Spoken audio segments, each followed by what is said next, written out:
Décision Plus est au service des investisseurs boursiers depuis 1987, au tout début de l'autonomie boursière. Notre logiciel de graphique Market Vision Plus et notre logiciel de code dynamique Trader Plus en ont fait sa renommée. Nous sommes encore ici parce que nous évoluons sans cesse et que nous servons bien nos clients. Découvrez nos produits et services spécialement conçus pour l'investisseur actif et autonome dans la boutique Décision Plus. Le logiciel de graphique Market Vision Plus est en français. C'est le logiciel le plus utilisé par les investisseurs de chez nous. C'est lui que vous voyez dans le feu de l'action. Trouvez, classez et analysez plus facilement avec cet outil sans pareil pour suivre la bourse et prendre les meilleures décisions.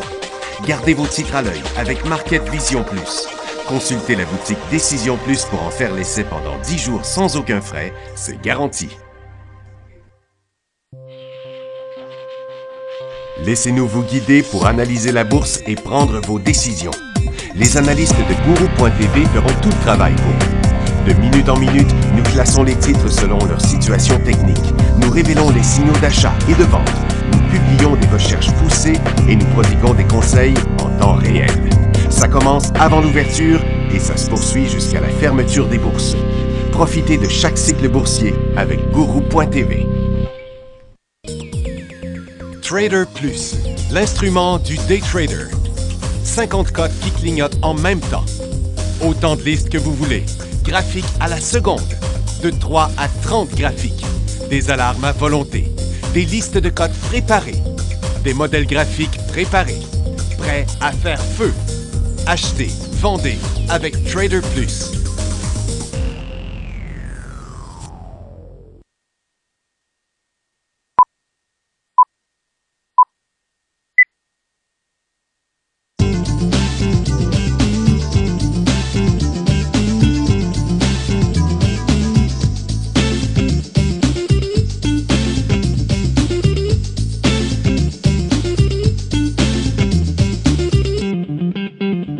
Bonjour, bienvenue dans le feu de l'action, émission de 11h30. Les marchés sont en forte baisse, plus de 200 points sur le Dow puis Toronto. Nasdaq, c'est 63 points ou 1,3 sur Nasdaq, il y a Apple qui est positif en ce moment là, dans les exceptions de la journée. On va faire une émission un petit peu différente. C'est moi qui va commencer l'émission avec vous. Puis après les nouvelles, c'est Michel qui va prendre le relais, puis il va répondre à vos questions, puis il va regarder les secteurs avec vous. Donc, on va commencer rapidement à aller voir nos monnaies. Parce que ça, c'est un peu le début qui explique la raison de la baisse. Donc, le dollar américain qui ouvrait en baisse ce matin, là, principalement en baisse face au yen, puis face à l'euro. Le yen ici, c'est important, mais là, on a rebondi. L'euro est passé négatif, le pound perd presque 1%, puis le dollar canadien, on est rendu à presque 1 sou de baisse. Là, ce qui est important de voir ici sur le dollar canadien, c'est que dans les 3 derniers jours, là, on n'a pas progressé, tandis que le dollar américain s'effondrait. Donc, ça veut dire que le dollar canadien, c'est pas par rapport au dollar canadien que le dollar américain était faible. C'était vraiment par rapport à l'euro puis par rapport au yen. Là, ce que j'ai peur, puis parce que ça fait longtemps qu'on dit que le cycle dans le dollar canadien est étiré puis que le dollar canadien est surévalué, c'est que si le dollar américain se remet à rebondir, là, on va risque de voir le dollar canadien chuter davantage. Est-ce que ça va être une baisse à court terme qui peut nous amener à 77,2 avant de rebondir? C'est possible.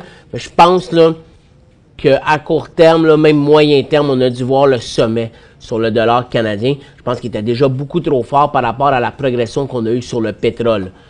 Du côté du yen, ben là, il est rendu à zéro. On le voit bien, là, ces deux grosses journées-là, c'est des journées où le dollar américain chutait.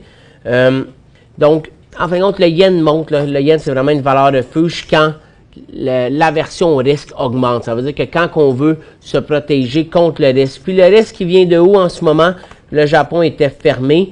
On avait une grosse chute hier, mais le risque qui vient de la Chine qui perd 1,85% aujourd'hui. Donc, c'est vraiment l'indice manufacturier chinois en baisse pour un 14e mois consécutif à 49,4 en avril, là, qui crée une pression puis qui crée des gros points d'interrogation sur la croissance mondiale, puis qui fait chuter tout le marché. C'est pour ça que le pétrole est en baisse aujourd'hui, c'est pour ça que toutes les ressources, mines, acier, cuivre sont en baisse, c'est pour ça que les finances sont en baisse aussi. En fait, c'est vraiment la Chine là, qui était un petit peu passé sous le radar dans les dernières semaines, qu'on pourrait dire, là, mais revient à l'actualité aujourd'hui parce que l'indice manufacturier ne montre aucun rebond. Depuis 14 mois, ça baisse. Alors, il n'y en a pas de rebond de la croissance en Chine en ce moment. Tous les sous-indices sont empirés. Celui de la création d'emplois, puis ces choses-là aussi. Donc, grosse baisse de la Chine. Puis ça l'a fait que l'Europe, 0,75% à Londres, mais on avait à peu près 1,9% ce matin en Allemagne. C'est peut-être un petit peu moins maintenant, mais pas beaucoup plus. Puis en France, 1,5%.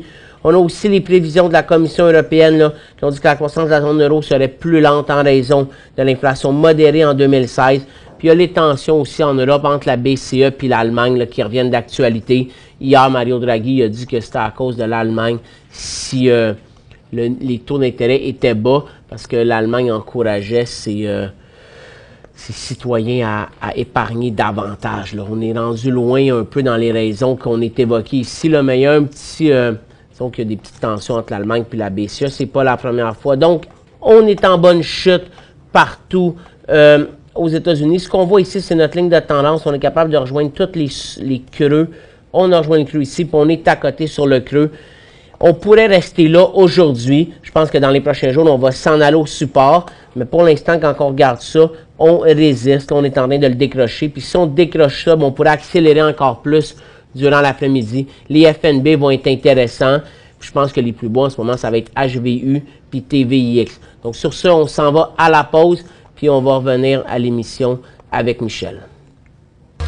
Pour joindre Michel Carignan et son équipe par courriel, écrivez à michelcarignan@decisionplus.com.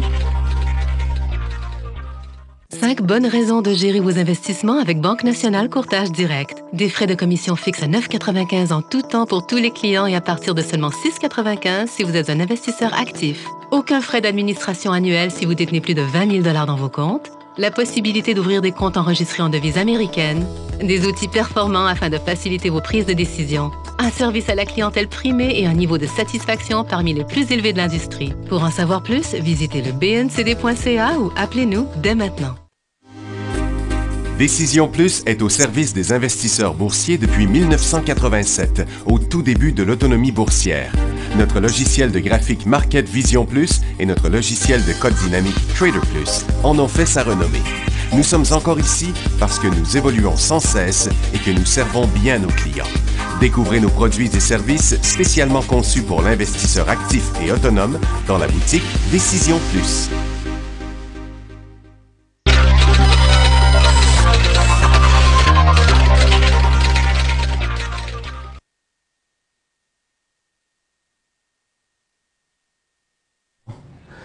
Bienvenue dans le peu de l'action. Bon, il marchait, hein? Pas fort. C'est arrêté pour l'instant, là. Du côté de l'énergie, les mines, les orifères aussi, les autres secteurs moins certains. Mais on a déjà un nouveau creux positif, là. Fait que... Oh, écoutez, tiens, le dollar américain, lui, s'est stabilisé, mais Maxime vous a fait la description. Ça a été solide encore à la baisse du côté du Nikkei. De la Chine est partie en cycle baissier et en principe inverse sa tendance haussière. Londres est en décrochage avec 63,1,3% du côté de Nasdaq.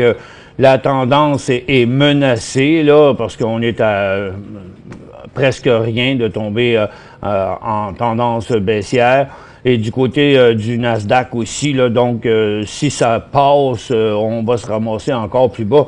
Donc on a pratiquement déjà plus que le tiers de la tendance de partie, là, cette tendance haussière-là. Et donc, Nasdaq qui fonce vers son support. Si je vous le montre dans un graphique intra-séance, vous allez comprendre la situation actuelle.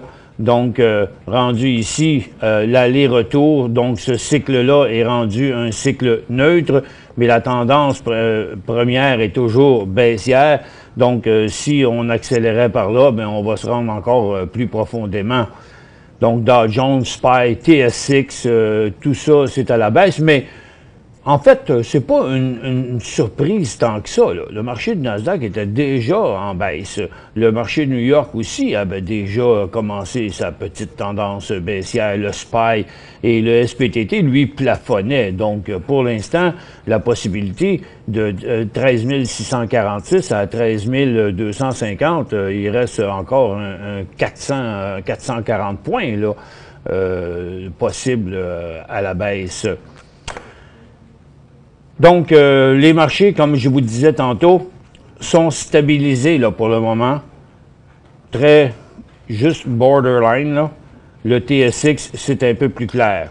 Du côté des secteurs ressources, on va mettre tout ça en 5 minutes parce qu'avec les graphiques en minutes aujourd'hui, là, on voit juste des baisses.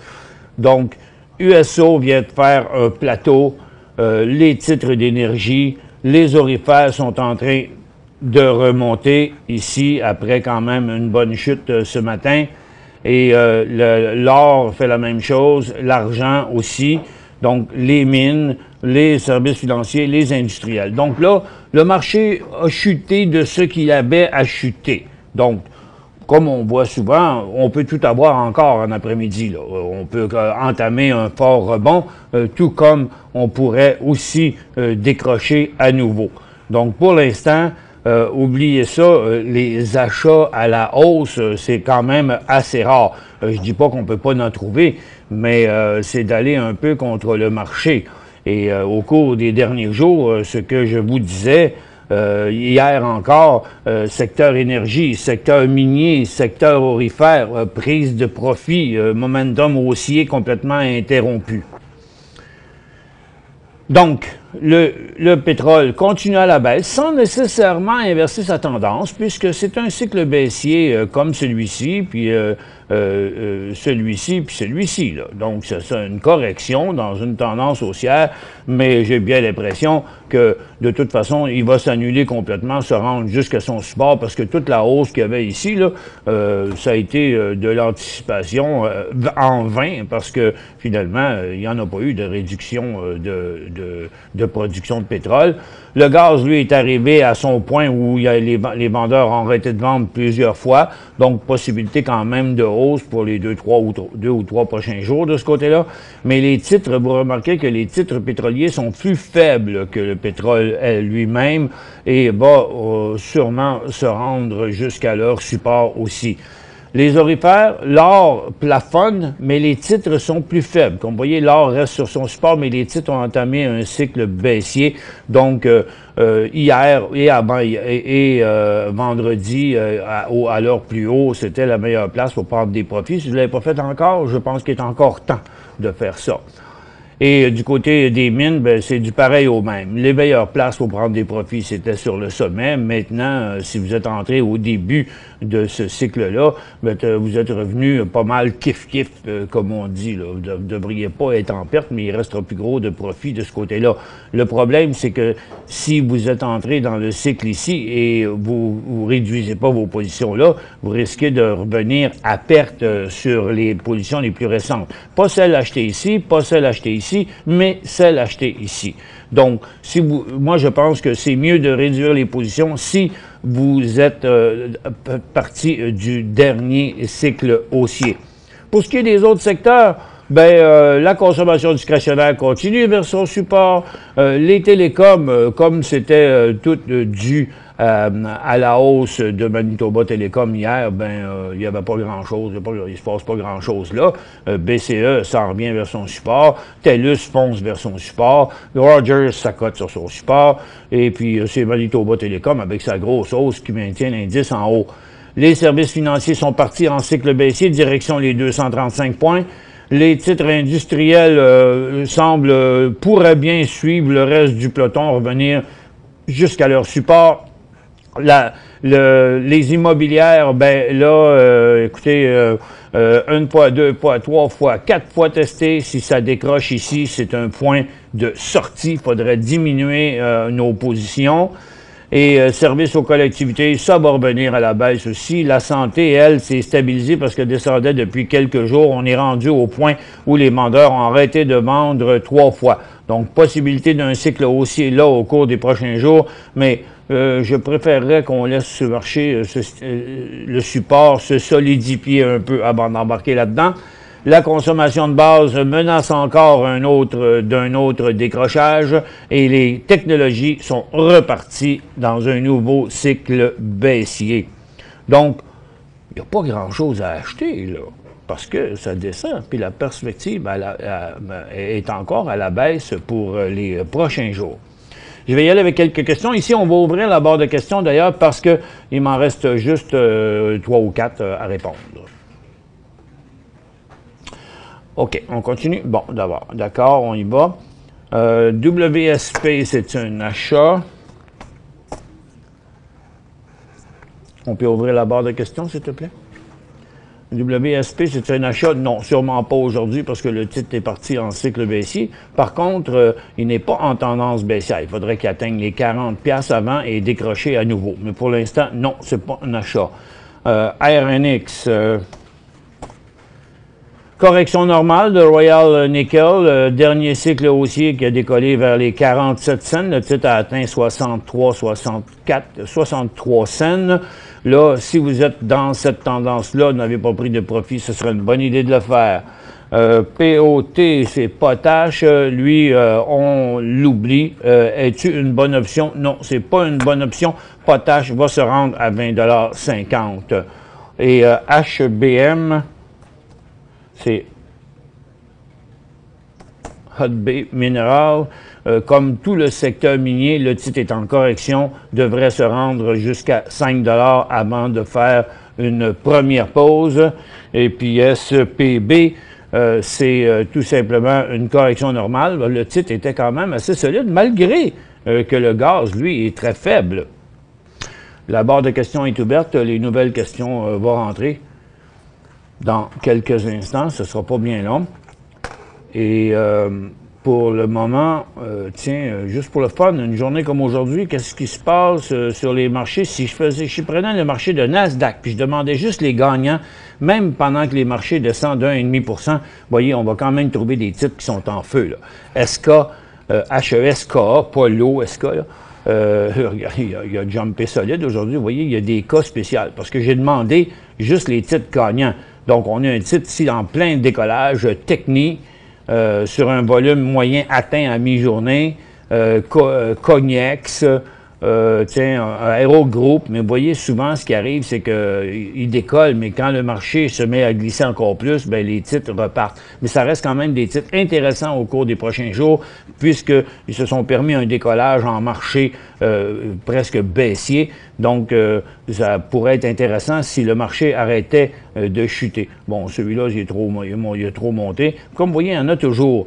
Par contre, si je demandais la même chose, mais je demandais juste les perdants sur Nasdaq, bien là, c'est sûr et certain que sans même les avoir vu ce que je vais avoir comme résultat, c'est sûr que là aussi, on va en trouver qui plantent Tree.com, Credit Acceptance, puis Tesla, en fait, Tesla qui va se rendre à son 225$.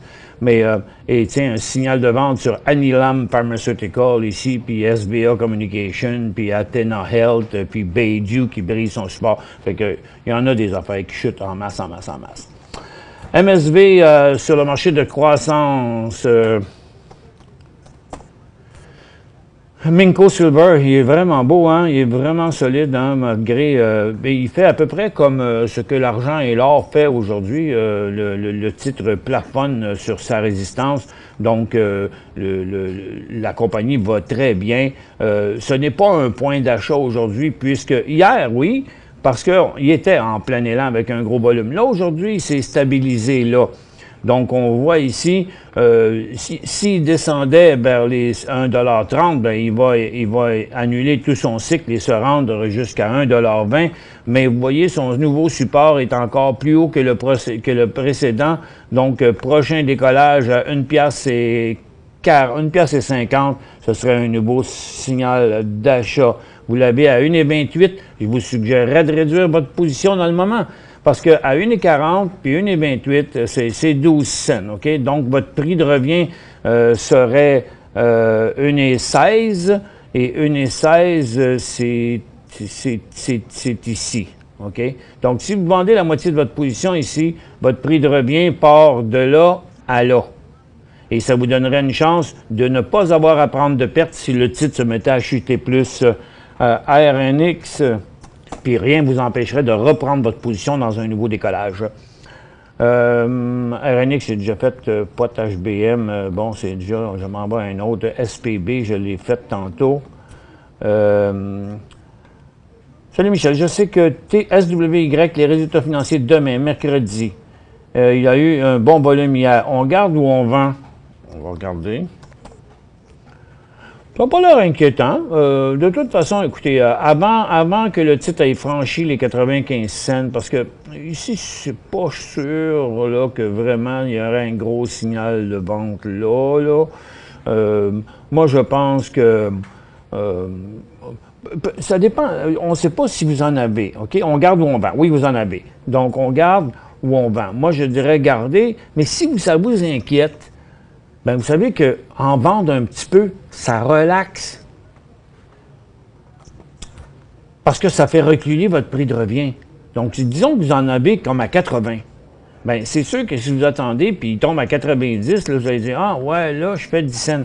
Mais dans le moment, vous en faites plus. Fait qu'en réduisant ici, ça vous permettrait de prendre la décision de vendre plus facilement si le titre décrochait. Puis de l'autre côté, si dans les prochains jours, il redécollait, rien ne vous empêcherait de reprendre votre position. Pour le prix que ça coûte les commissions aujourd'hui, ça vaut la peine, c'est comme une police d'assurance. PLI. PLI, justement, je parlais avec un client hier qui était venu pour une entrevue suite à son cours. Et je disais que, bon, l'acheter là, non.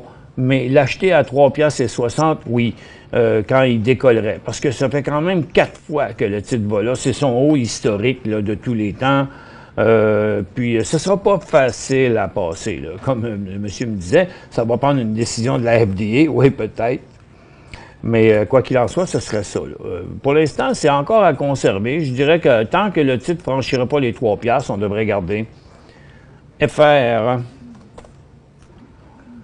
First Majestic, l'argent va quand même très, très bien. Ils doivent avoir de l'or aussi. Ils se comportent à peu près comme le secteur. Pas de signal de vente avant qu'on traverse les 11 $ de ce côté-là. Mais pour l'acheter, non, parce que c'est en correction. Là. Toutes les ressources sont en correction. Puis quand toutes les ressources se corrigent en même temps, bon, ça demeure un peu inquiétant. On ne sait pas. Ça pourrait être le sommet qu'on a vu avant. Regardez, je vais vous montrer l'argent. L'argent fait ça. Et quand on regarde dans son long terme, vous voyez ici qu'on est rendu à une résistance importante là, qui a été testée plusieurs fois en 2015 et puis là en 2016. Donc, il n'est pas impossible là, que ça revienne à l'intérieur de ça. Donc, si vous avez un profit là-dedans, moi, je dirais de réduire ça avant, tandis que c'est le temps. HVU à son plus cher. HVU, ben lui, il va être en hausse, c'est sûr, aujourd'hui, à cause que le SP500 est en baisse. Mais là, pour l'instant, il est pas encore clair. Moi, je dirais minimum en haut de 20 $ là, présentement. Mais c'est surtout le SPY qu'il faut regarder et la plupart des indices. Là. Moi, je pense que vous pouvez acheter du SVU sur un nouveau bas de Nasdaq, du Dow Jones et du SPY. Non pas seulement un que le SPY. Si les trois marchés nous font un nouveau bas par rapport au bas d'aujourd'hui et avant-hier, je dirais que oui, c'est un go. Apple. Bon, Apple, c'est quand même une condition enviable, OK? Ça, c'est très, très, très fréquent que rendu à une place comme ça, qu'on va trouver un rebond. Parce que c'est là qu'en en janvier, février, que les vendeurs ont arrêté. C'est quand même un support important. C'est pas haussier, mais les possibilités d'un rebond d'au moins la moitié de son mouvement sont très présentes. La seule chose qui m'inquiète un peu, c'est la grande force des volumes qu'il y a eu sur la chute.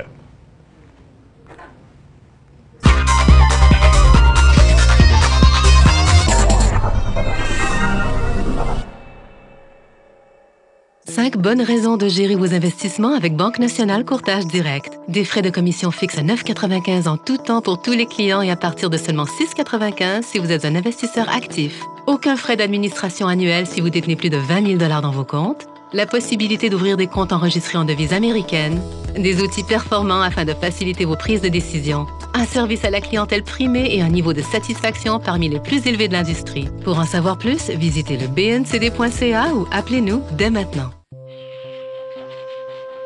Laissez-nous vous guider pour analyser la bourse et prendre vos décisions. Les analystes de Guru.tv feront tout le travail pour vous. De minute en minute, nous classons les titres selon leur situation technique. Nous révélons les signaux d'achat et de vente. Nous publions des recherches poussées et nous prodiguons des conseils en temps réel. Ça commence avant l'ouverture et ça se poursuit jusqu'à la fermeture des bourses. Profitez de chaque cycle boursier avec Guru.tv.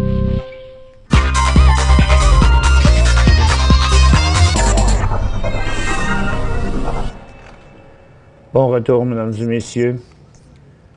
Prochaine question. Oh, qu'est-ce qu'il fait, Bombardier? Bon, il est tranquille. Ce sera pas long. J'y arrive. C'est quoi? Quel le prochain? C'est AR. Oh, Antero Resources, c'était peut-être AR sur... Ouais, c'était plutôt probablement que vous vouliez parler de AR, Tony. AR sur Toronto. Donc, Argonaut Gold se corrige plus que son secteur, là, dans le moment. Mais sa tendance était quand même très forte. Donc, si vous l'avez, ce n'est qu'une correction normale. Si vous l'avez depuis le début, c'est une correction normale. Si vous êtes rentré dernièrement, je vous aurais dit, oups, vous auriez dû prendre des profits le vendredi. Mais pour l'instant, l'inversement de la tendance, il faudrait que le titre descende jusqu'à 2,30, 40, et après ça, vienne chuter en dessous de 2,25 $. MMS demande... Oh non, j'arrive. MMS. Là. Donc, Maximus, après avoir rejoint un prix où 3 fois les acheteurs ont arrêté d'acheter, maintenant, il est en train de tester un support important. Donc, à ce niveau ici, vous voyez, là, ce support-là, là, depuis le 20 avril, a été testé à de multiples reprises. Le 20 avril, là, qui était ici. Donc, si on passait à 51,50, il faudrait sortir de la position. RD sur marché de croissance. RD, il y a eu un signal d'achat ici le 27 avril et monté quand même pas mal. Si vous êtes déjà dedans, je vous conseille de prendre des profits maintenant. Et lorsque le titre, si vous n'en avez pas, faut faire attention là, parce que regardez la tendance. Et la tendance était comme ça. Elle est devenue comme ça.